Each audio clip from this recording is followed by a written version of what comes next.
جن کی پناہ میں قاضی فائز عیسیٰ تو نے جانا ہے تو اس کے ساتھ وفا کر، اور جن کی پناہ میں مرنے کے بعد ہم نے جانا ہے ہم ان مصطفیٰ سے وفا کریں گے۔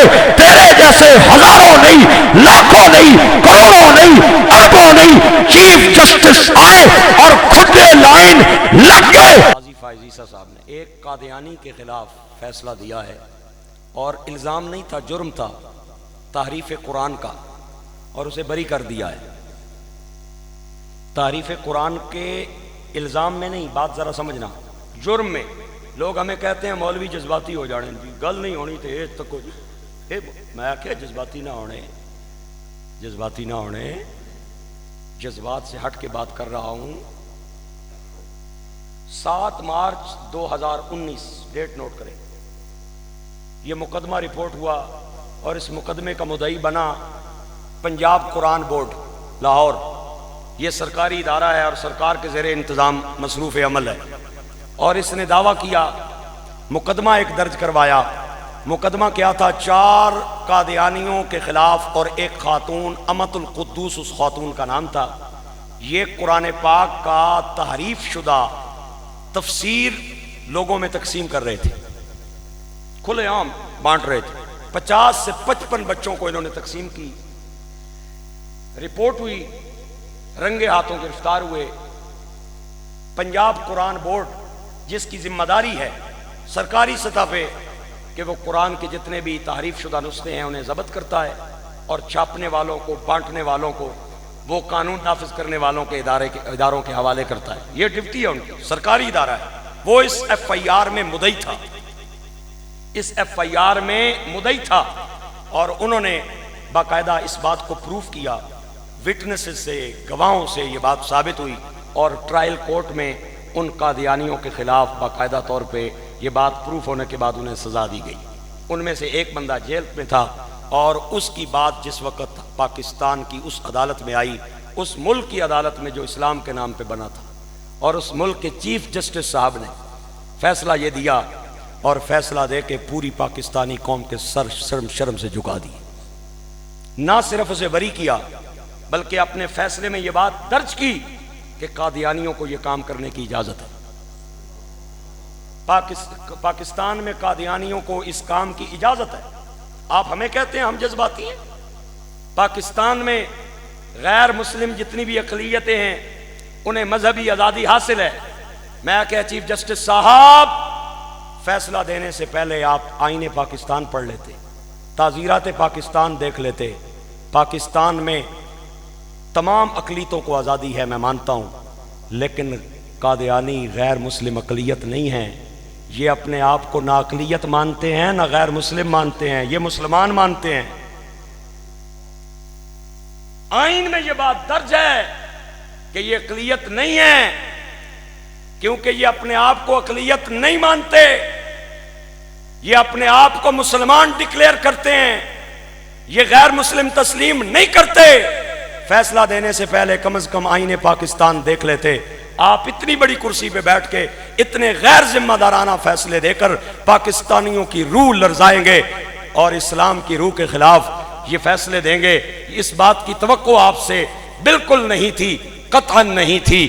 گرامی قدر احباب، یہی وجہ ہے کہ مولانا شاہ احمد نورانی اور مولانا عبدالستار خان نیازی کی قیادت میں جب پارلیمنٹ ہاؤس میں 13 دن کی ڈیبیٹ ہوئی قادیانیوں کے خلاف، تو جو مرزا طاہر اس وقت غلام احمد قادیانی کا خلیفہ تھا، وہ اپنے چیلوں اور چمچوں کے ہمراہ جب پارلیمنٹ ہاؤس میں داخل ہوا، مولانا شاہ احمد نورانی اور عبدالستار خان نیازی صاحب کا بیان ہے، اور مفتی محمود بھی اس وقت موجود تھے، ان کا بیان ہے کہ جب وہ اندر داخل ہوئے تو ان کے ہاتھوں میں قرآن پاک تھا، اور انہوں نے سینے سے لگا رکھا تھا، ان کے ماتھے پہ کلمہ طیبہ کی پٹیاں تھیں، ان کے سر پہ خوبصورت دستار تھی، انہوں نے سونے اور ستھرے مسلمانوں والے جبے اور قبے پہن رکھے تھے۔ جو ہی وہ کلمے کا ورد کرتے ہوئے، درود پاک پڑھتے ہوئے پارلیمنٹ ہاؤس میں داخل ہوئے تو ہم ششدر اور حیران رہ گئے کہ ہم وقت کے بادشاہ کو اس بات پہ قائل کیسے کریں گے کہ یہ غیر مسلم ہیں، یہ کافر ہیں۔ نہ ہمارے پاس ان جیسا لباس ہے، نہ ہمارے پاس ان جیسا انداز ہے، لیکن پیر مہر علی تاجدار گولڑا آپ فرماتے ہیں جو ختم نبوت کی بات کرتا ہے مصطفیٰ کا ہاتھ اس کی کمر پہ ہوتا ہے، مصطفیٰ کا ہاتھ اس کی کمر پہ ہوتا ہے۔ اسی لیے تاجدار گولڑا جب بادشاہی مسجد میں گئے اور غلام احمد قادیانی نہ آیا، 3 دن بیٹھے رہے۔ قادیانی نے پیغام دیا کہ جا کے پیر صاحب کو کہیں آج مناظرہ نہیں ہوگا، میں بھی قلم رکھوں گا کاغذ پہ، پیر صاحب بھی کہیں میں بھی کہوں، جن کے کہنے پہ قلم کاغذ پہ لکھنے لگ جائے وہ سچا ورنہ جھوٹا۔ پیر صاحب کو پتا چلا، آپ نے فرمایا قبول ہے، بلا لو، بلائی کی نفس لکھنے آ، وہ بھی کہے میں بھی کہوں گا۔ بات بڑھ گئی، آخر میں آپ نے فرمایا من حرامی تے حجتاں ٹھیر، اس کوئی نہیں سی آنا۔ اوے مہر علی کو اگر آج قادیانی یہ کہتا نا کہ قبرستان میں جا کے کم باذن اللہ کہہ کے مردے کو زندہ کرنے کی شرط مجھے قبول ہے، تو میرے علی اس کے لیے بھی تیار تھا۔ جب آپ گولڑا شریف آئے تو مریداں آ کے حضرت صاحب دعویٰ بڑا بڑا کیتا جے، اگر وہ آ جائے یار تے مردے نو زندہ کر لو یار۔ تاجدار گولڑا کو جلال آ گیا، آپ نے فرمایا خود دعویٰ نہیں کیا، مدینے کے تاجدار پیچھے کہہ رہے تھے مہر علی دعویٰ کرتا جا، میں جانوں خدا جانے۔ جو بندہ بھی ختم نبوت کی بات کرتا ہے حضور کا ہاتھ اس کی کمر پہ ہوتا ہے۔ انہوں نے متھیاں تے لا الہ نہیں پٹیاں، درود پڑھنے اندر داخل ہوئے۔ ذوالفقار علی بھٹو بیٹھا تھا۔ 13 دن کی باس و تمہیز کے بعد پھر آسمان کی آنکھوں نے اور زمین کے سینے نے دیکھا کہ انہاں نے چہرے پردہ نشینوں کے چہروں سے نقاب اتر گئے اور ان پہ کاٹا لگا اور غیر مسلم اقلیت قرار دیا گیا۔ اس وقت باقاعدہ پارلیمنٹ میں یہ فیصلہ ہوا کہ قادیانی اپنی عبادت گاہ کو مسجد نہیں کہہ سکتے، یہ ممبر نہیں رکھ سکتے، محراب نہیں رکھ سکتے، مینار نہیں بنا سکتے، اور یہ کھلے عام اقلیتوں کی طرح پاکستان میں اپنی تعلیم، اپنی اشاعت دین کی نہیں کر سکتے، کیونکہ یہ چھپے سانپ تھے، یہ اپنے آپ کو مسلمان کہتے تھے۔ میں قاضی فائز عیسیٰ صاحب، چیف جسٹس صاحب، آج کی ساری تقریر کا میں خود ذمہ دار ہوں۔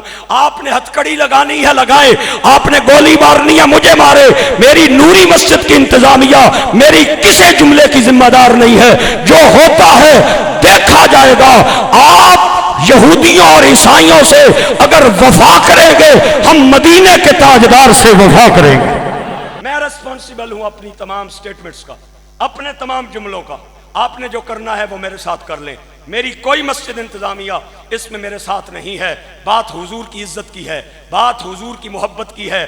ہمیں آپ نے فدو سمجھ رکھا ہے۔ آپ کے اگر سپریم کورٹ کے سامنے میں کرسی بچھا لوں اور میں کہوں کہ یہ قاضی فائز عیسیٰ یہ چیف جسٹس نہیں ہے، عبداللہ مظہر وارثی چیف جسٹس ہے، یہ توہین عدالت ہے یا نہیں ہے؟ بولیں، کیوں نہیں بول رہے آپ حضرات؟ کم از کم بول تو دینا، ذمہ داری میں نے لے لی ہے، یہ توہین عدالت ہے یا نہیں؟ تو جناب جو غلام احمد قادیانی کان دجال کو حضور کے مقابلے میں لا کھڑا کرے، یہ توہین رسالت نہیں نظر آتی آپ کو؟ آپ کو توہین عدالت جرم نظر آتا ہے، ہمیں توہین رسالت جرم نظر آتا ہے۔ تو بات ذرا سمجھنے کی کوشش کریں۔ قاضی صاحب نے جو فیصلہ دیا، ہم فدو تو نہیں ہیں یار، ہمیں پتہ ہے 3 بار اس بندے کی ضمانت ریجیکٹ ہوئی، اور پھر جس وقت یہودیوں اور عیسائیوں کے نمائندے اپنی ڈیوائسز اور کیمروں کے ہمراہ سپریم کورٹ میں داخل ہو گئے، جہاں ہمارے لوکل میڈیا کو موبائل کیمرے اندر لے جانے کی اجازت نہیں ہے، وہاں ان کے نمائندے اور جرنلسٹ بیٹھے تھے اور کوریج لائیو جا رہی تھی امریکہ تک اور یورپ تک، اور اس وقت قاضی صاحب آپ یہ فیصلہ دے رہے تھے۔ ہمیں پتہ ہے آپ کسے خوش کر رہے تھے، ہمیں پتہ ہے آپ کسے خوش کر رہے تھے۔ انہیں خوش کر رہے تھے جن کے پاس آپ نے ریٹائر ہونے کے بعد جانا ہے اور جن کے سامنے جا کے اپلیکیشن دینی ہے کہ میں نے چونکہ آپ کی حمایت میں فیصلے کیے، لہٰذا مجھے اور میرے بچوں کو اپنے ملک میں پناہ دی جائے۔ آپ جیسے کئی ججز چلے گئے، آپ بھی وہیں جائیں گے، لیکن ایک بات ذرا سن لیں، 75 سال ہو گئے ہیں پاکستان کے ججز، جرنیل اور سیاستدان ایک ہی کام کر رہے ہیں کہ بین الاقوامی کمیونٹی ہم سے ناراض نہ ہو، ہم سے یورپ خفا نہ ہو، ہم سے مغرب خفا نہ ہو۔ پورا پاکستان کے تمام بیوروکریٹ اسی کام میں لگے ہوئے ہیں اور 75 سال ہو گیا ہے۔ میں نے کہا کون سی انسانی حقوق کی تنظیمیں بتائیں، کون سا یورپی یونین بتائیں، کون سی مغربی دنیا جنہیں بلوں اور کتوں کے حقوق کا خیال ہے۔ 4 ماہ ہو گئے ہیں معصوم ننھے فلسطینی بچوں کو فاسفورس اور کلسٹر بموں کے ساتھ اڑایا جا رہا ہے اور انسانی روح کو لرزایا جا رہا ہے۔ وہ مظالم اور وہ ظلم کی داستانیں فلسطین میں رقم ہوئی۔ تمام انسانی حقوق کی تنظیمیں خاموش ہیں، ان کے تمام میڈیاز ان پہ ان کے حق میں بیان دینے میں، ان کی ویڈیو چلانے میں پابندی عائد ہے۔ میں پوچھنا چاہتا ہوں، آپ انہیں خوش کرنا چاہتے ہیں؟ میرے جج صاحب نے، میرے کسی جرنیل نے، میرے کسی ملک کے سیاستدان نے ایک بار بھی فلسطینیوں کی حمایت میں مؤثر طریقے سے آواز نہیں اٹھائی۔ میں نے نہیں سنی، آپ نے بھی یقیناً نہیں سنی ہوگی۔ قاضی صاحب، آپ کو اگر توہین عدالت جرم لگتا ہے تو ہمیں توہین رسالت جرم لگتا ہے۔ آپ ان کے ساتھ وفا کرے جن کے پاس ریٹائر ہونے کے بعد آپ نے جانا ہے، جن کی پناہ میں قاضی فائز عیسیٰ تو نے جانا ہے، تو اس کے ساتھ وفا کر، اور جن کی پناہ میں مرنے کے بعد ہم نے جانا ہے، ہم ان مصطفیٰ سے وفا کریں گے۔ تیرے جیسے ہزاروں نہیں، لاکھوں نہیں، کروڑوں نہیں، اربوں نہیں، چیف جسٹس آئے اور کھڈے لائن لگ گئے۔ تاجدار بریلی فرماتے ہیں کہ مٹ گئے مٹتے ہیں، دب کے ذرا آواز آنی چاہیے، مٹ گئے مٹتے ہیں، مٹ جائیں گے آدھا تیرے، نہ مٹا ہے نہ مٹے گا کبھی چرچا تیرا۔ او قاضی فائز عیسیٰ، حیا کر، شرم کر، ایک گل مینوں دس، اے دل تے ہاتھ رکھ کے سچ سچ دسی، مسلمان دا مطلب کیا؟ جے عشق نبی نہیں سینے وچ وت راز ایمان دا مطلب کیا؟ جے عشق نبی نہیں سینے وچ وت راز ایمان دا مطلب کیا؟ اور سپریم کورٹ، انڈیا کے سپریم کورٹ میں بھی اگر قرآن کا فیصلہ چلا جائے وہ بھی قرآن کے خلاف فیصلہ دے، میرے ملک کے سپریم کورٹ میں بھی قرآن کے خلاف فیصلہ آئے، پھر کہن دے مینوں ہندوستان ہی ٹھیک ہاسے، اتنے نقصان دا مطلب کیا؟ جتھے پاک نبی دی عزت نہیں اس پاکستان دا مطلب کیا؟ ہمارا مطالبہ ہے اس چیف جسٹس کو کرسی سے اتارا جائے۔ آپ اگر تائید کر سکتے ہیں تو کر لیں، کوئی بات نہیں۔ آپ نہ بھی کریں تو میں اس بات کا مطالبہ کرتا ہوں، اس چیف جسٹس کو پاکستان کی کرسی سے اتارا جائے۔ اتارا جانا چاہیے یا نہیں اتارا جانا چاہیے؟ یہ نبی پاک کا غدار ہے، یہ حضور کی عزت پہ اس نے حملہ کیا ہے، اس نے حضور کی ختم نبوت کو داغدار کرنے کی کوشش کی ہے۔ اسے اتارا جانا چاہیے یا نہیں اتارا جانا چاہیے؟